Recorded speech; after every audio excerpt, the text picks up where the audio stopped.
We're not very far away from deadline day in this January transfer window, Monday the 3rd, but who should each club sign before that happens? Today, we're going to find out. We've got all 20 teams listed in front of me. I'm making a suggestion for each one. Now, not all of these have been rumours. These are players that I think would be a really good fit.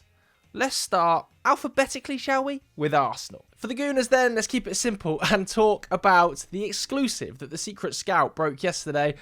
Ollie Watkins joining the club for a rumoured £60 million. Now, let's be totally realistic here. Following John Duran's move to Saudi Arabia, I feel like there's pretty much no chance of this deal happening. I think Arsenal being this late in the window feels a little bit bizarre, but nevertheless, I still love the idea of this move. I think he would be a really nice fit for that Arsenal front line.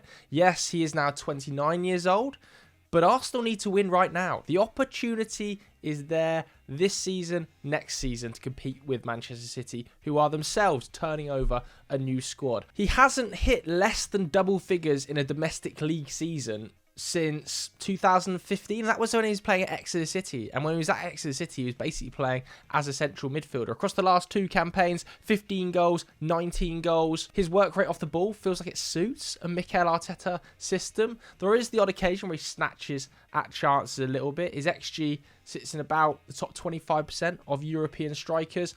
Now, he might not be the long-term option or have the ceiling of a player like Benjamin Sesko, but Arsenal need to be a realistic side here.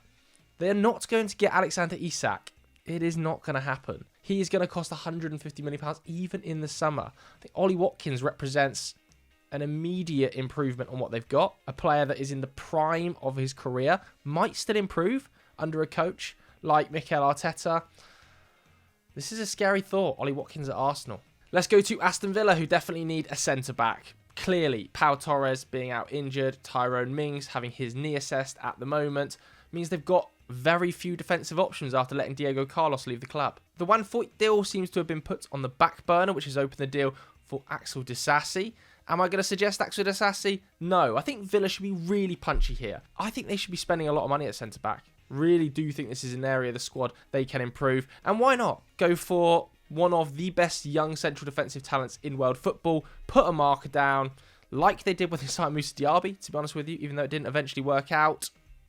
Ousmane Diomande. When you look at the Aston Villa squad, you look at the ages of the centre-backs. Mings, 31. Ezri Konsa, 27. Pau Torres, 28. I think a young option is going to be pretty key here.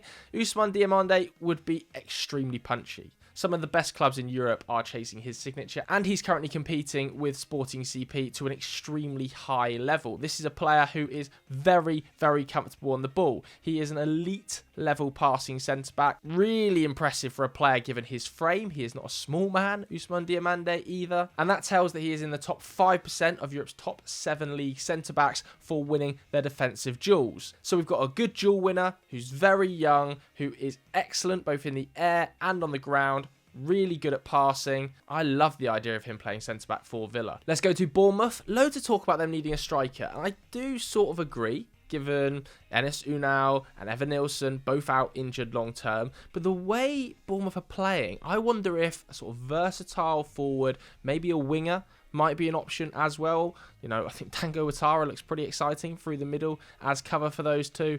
I'm going to suggest another punchy move here. Malik Fofana. Heavily linked to a lot of Europe's best clubs. Of course, an exciting Ligue 1 talent coming out of Lyon at just 19 years old, putting up similar dribble numbers to a player like Esteval Willian for his age, who we're talking about being one of the most exciting young wide talents we've seen in decades coming out of Brazil. Malik Fofana, slightly different profile, wants to play a little bit more on the left, but we all know Lyon's financial troubles. He was only signed last January for about 20 million euros. Could you tempt them into selling their best talent now? I think the answer is yes. I really do. They'd be reticent to lose Fofana, but they're going to get relegated if they don't make this money back. I like the fact he's really two-footed. I think 57% of his goals have come off his left, 43 have come off his right, but most importantly, he's one of the hardest working wingers in League. His pressure numbers are off the scale, big tackle numbers. That is what Iraola wants. He loves dogs in forward areas. Look how hard some of that forward line work at Bournemouth. They are consistently the club that makes the most high turnovers in the opposition third in the Premier League. I think if you can convince Malik Fofana to come to Bournemouth, it would be incredibly exciting. And why not?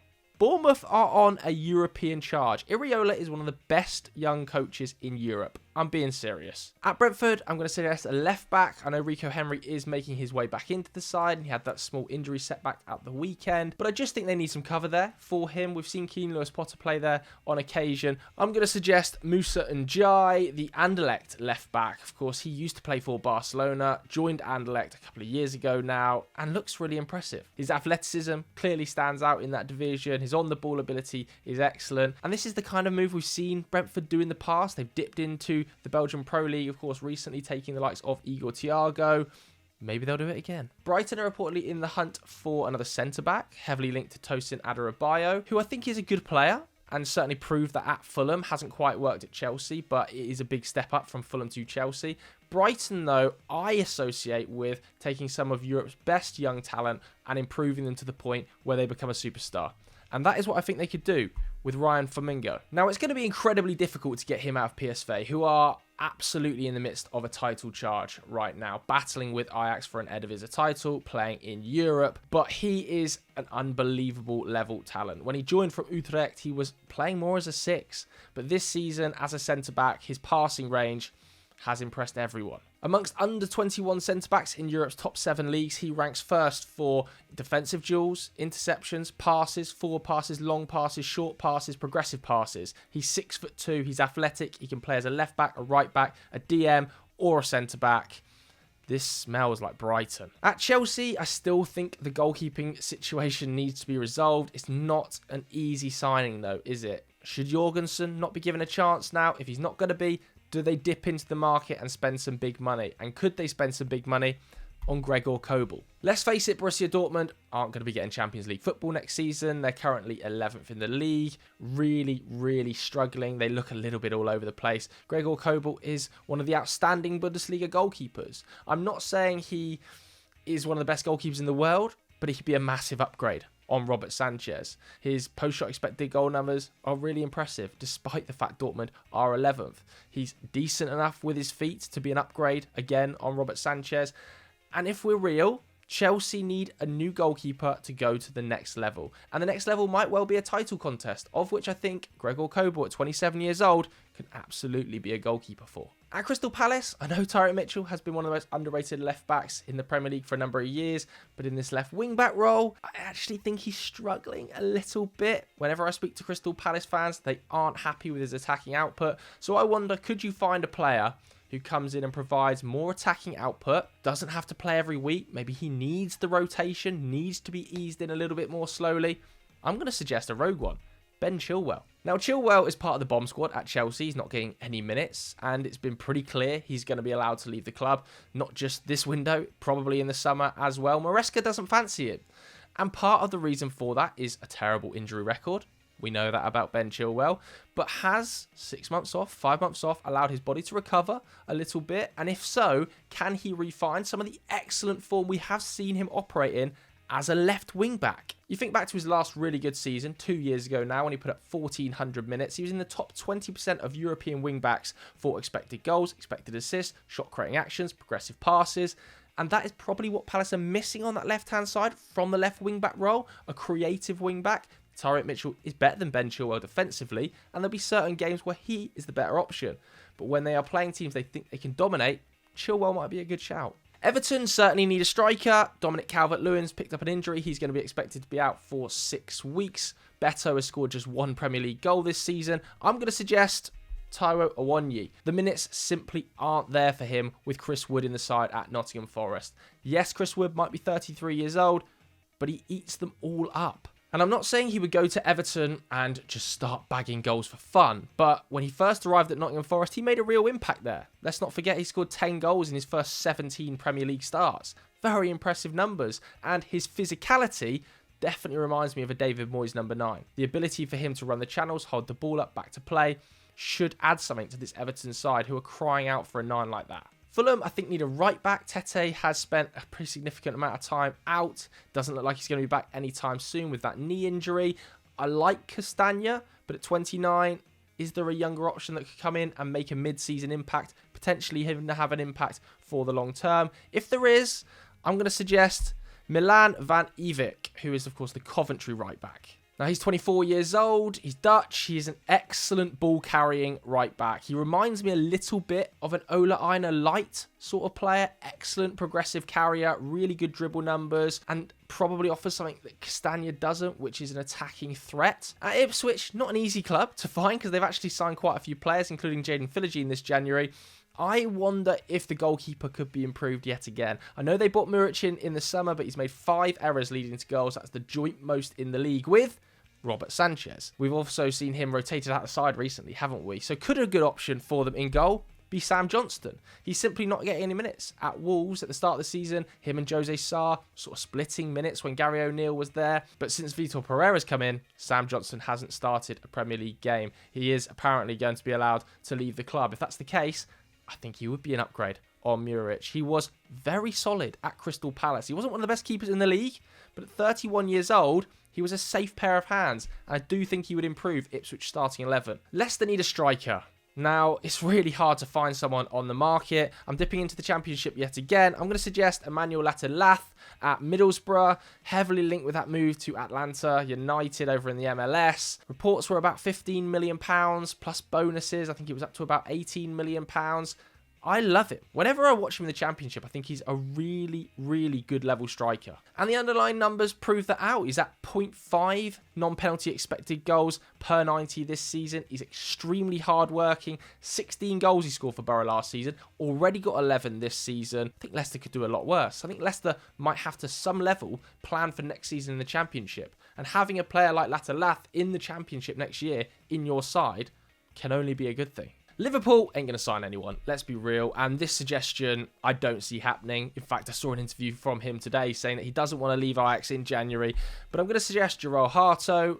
I think Liverpool potentially could upgrade in that left-back slot. Doesn't feel like either Tsimikas or Robbo are the player long-term for Liverpool. Could they sign a sort of left-back, left centre-back hybrid, i.e. Calafiori, like Gvardiol? I think they could, and I think João Harto would be a really good pickup here. 95% of his minutes at Ajax this season have come as a left-back, but we know his physical stature, what he did in the Ajax youth teams, he can also operate in that centre-back role. His passing numbers are absolutely metronomic. He is excellent in the air, 6 foot tall, and still only 18 years old. Do I see this happening in January? No. Manchester City still feel like they've got some business in them, don't they? I'm actually going to suggest Cambiasso. We've seen these links over the window. I think they should go heavy for him. Kyle Walker has, of course, joined AC Milan now. It's on an initial loan, but it's definitely going to be made permanent. I think they have got the option at about €5 million, something like that. Right back is an area that could be upgraded, and Cambiasso, the beauty of him is that you can play right back, you can play left back. I mean, he could even operate in the defensive midfield role if you absolutely needed him to, because he is totally ambidextrous. I don't know whether his right foot or his left foot is the better foot at times. He's so good on the ball. His passing numbers, be it his progressive passes, which are in the top 10% of European fullbacks, his ability off the ball defensively is astonishing. And whenever you watch Juventus, the thing that stands out most of all is his crossing ability. His whipped balls in are a thing of beauty. I'm convinced Haaland would score even more goals with Cambiasso in the side. For Manchester United, I'm going a bit rogue here. I'm going to suggest Matthias Tell, who is, of course, leaving Bayern Munich. That was exclusively revealed by Fabrizio Romano earlier this week. Chelsea, reportedly out of the race. Tell doesn't want to join them. Arsenal, look like they could be going for Ollie Watkins, potentially. Tottenham, also said to be interested, but Manchester United said to be leading the race. Paul O'Keefe, of course, a Tier 1 Spurs journalist, saying that Matthias Tell wants to join Manchester United. Well, it certainly is in line with Ineos's recent recruitment policy. You think of some of the players they've signed: Chido Martins, Aidan Heaven, Lenny Yoro, Patrick Dorgu, Diego Leon. Lots of 18, 19, 20-year-old players coming through the door for future projects. Matthias Tell not only would fit into that bracket, but would also probably be a starter at the club. And that's because United don't score enough goals. The top scorer this season, Ahmad, in the Premier League on 6, then Bruno on 5, then you've got Xerxes and Højlund on 2. The forward line needs support. There are no goals there. Now, Tell has had very limited minutes at Bayern Munich. Last season, though, 9 goals in those limited minutes. This season, just 2 starts under Vincent Kompany in the Bundesliga. Not enough. This feels like a market opportunity United would be a bit silly to pass up. I'm thinking a loan, a 6-month loan with an option to buy at the end of it. A 6-month loan with an obligation to buy at the end of it. That way, United wouldn't be spending money, because they don't have any, in January. Another quick mention, just in case Matthias Tell does go to Tottenham, those reports seem to be picking up pace. I also like the suggestion of Christopher Nkunku. I don't think he wants to play as a number 9. When you saw him come on as a number 9, replacing Nicholas Jackson against Manchester City, I don't think it worked. I don't think he wants to operate with his back to goal, having to bring other players in. He wants to operate almost as a second striker. I can imagine this being a difficult deal to get done, because why would Chelsea want to strengthen Manchester United? But if they can get a loan deal done, I like it. At Newcastle, again, I think a centre-back could be a priority here. They were very interested in Kushinov, weren't they? That deal fell through because he ended up going to Manchester City. I'm going to suggest a player I've already suggested. I think it's Diomande. Now, again, like I said for Villa, I don't think he is going to join in January. But let's try it, because at the moment, Newcastle are struggling at the back just in terms of fitness. Botman's returning. Fabian Schär is being stretched. We've seen Dan Burn playing consistent minutes at centre-back. It feels like they need a young centre-half to come in and support the big boys.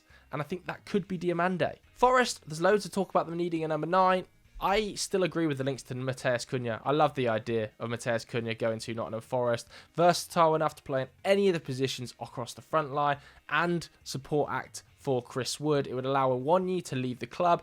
And to be honest with you, the best thing about this move would be the statement of intent. Forest going and taking a player that is heavily linked to Arsenal, Manchester United, and saying, yeah, we are very much in this Champions League qualification battle. We're going to take one of the best players in the Premier League this season. A player who is going to hit 15 goals in the Premier League this season. Better his output of double figures last campaign.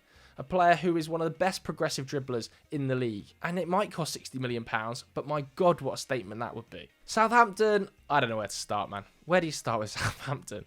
I'm suggesting marquee. I don't think he's getting enough minutes at Chelsea. I think the whole point of him joining from Barcelona is that he was going to put up more minutes. He's getting Conference League minutes, I suppose, and he scored 6 goals in that competition, including the hat-trick. Rumours linking him to a Championship loan. Southampton need goals. Southampton need a striker. They've had success taking loan players from Chelsea in the past, and permanent players from Chelsea in the past, to be honest with you. But loan players like Armando Broja, who had a pretty good half a season there. Could they take Mark Guiu and make him have another good half a season? I don't know. I doubt it. As for Tottenham Hotspur, I did a specific video at the start of the week on Spurs and who they could sign in this January window. It seems like the links to Douglas Luiz have cooled right down. Tyler Dibling's name continues to get mentioned as well, but it seems like it's more of a summer move. But let's mix it up a little bit, because I also want to talk about the rumours involving them and Matthias Tell. Heavily linked to Manchester United, Chelsea, Arsenal, as I said, but Tottenham have reportedly had a €60 million bid accepted, according to L'Equipe. Will Matthias Tell say yes at the time of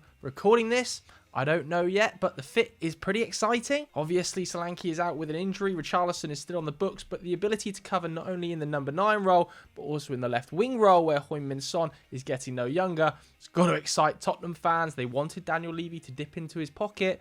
They have signed a lot of young, high-level talent, the likes of Archie Gray, the likes of Bergvall recently. They've got Mikey Moore coming through. If you add Tell to that, whew, it's exciting. West Ham, let's keep it simple. I think Graham Potter should link back up with his boy. I'm going to suggest Evan Ferguson, probably a loan with an option to buy, if not a permanent deal. West Ham have no forward options. Fulkrug's out long term and he's old. Antonio is out long term and he's old. Why not have a go at Evan Ferguson? A couple of seasons ago, we were talking about him being one of the hottest young talents in the Premier League. £100 million moves. That hasn't quite happened, has it? The minutes have been so limited at Brighton to make this slightly questionable, but West Ham should be accepting questionable right now for a player that could have this much upside. At Wolves, I'm going to suggest Kevin Danso, heavily linked with the club to the tune of about €25 million. Lens have been rinsed. Kushinov and Danso potentially leaving the club. I've been really impressed by Agbadou as well since he joined. I thought against Arsenal he was really exceptional, but they still don't have enough centre-backs at the club. 6'3", experienced 26-year-old Danso comes in and starts. Okay, so that was one signing I think each club should make before deadline day. Who do you think your club should sign? Let me know in the comments below. If you enjoyed this video, hit the like button, hit subscribe. See you later. Goodbye.